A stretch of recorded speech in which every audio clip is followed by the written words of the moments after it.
دل بننے کا آسان نسخہ۔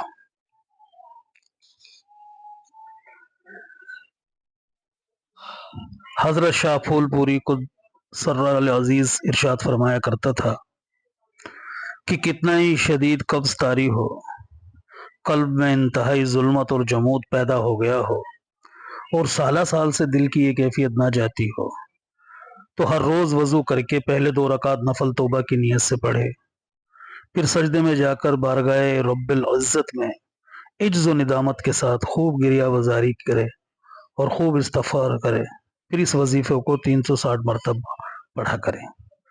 یا حی یا قیوم لا الہ الا انت سبحانک انی کنت من الظالمین۔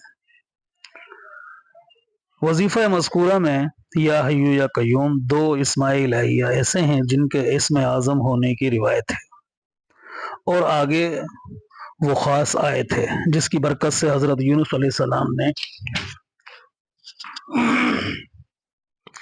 3 تاریکیوں سے نجات پائی۔ پہلی تاریکی اندھیری رات کی، دوسری پانی کے اندر کی، تیسری مچھلی کے شکم کی۔ ان تینوں تاریکیوں میں حضرت یونس علیہ السلام کی کیا کیفیت تھی، اس کو خود حق سبحانہ وتعالیٰ نے ارشاد فرمایا ہے، وہ ہوا مقوزوم، اور وہ گھٹ رہے تھے۔ قزم عربی لغت میں اس کرب و بے چینی کو کہتے ہیں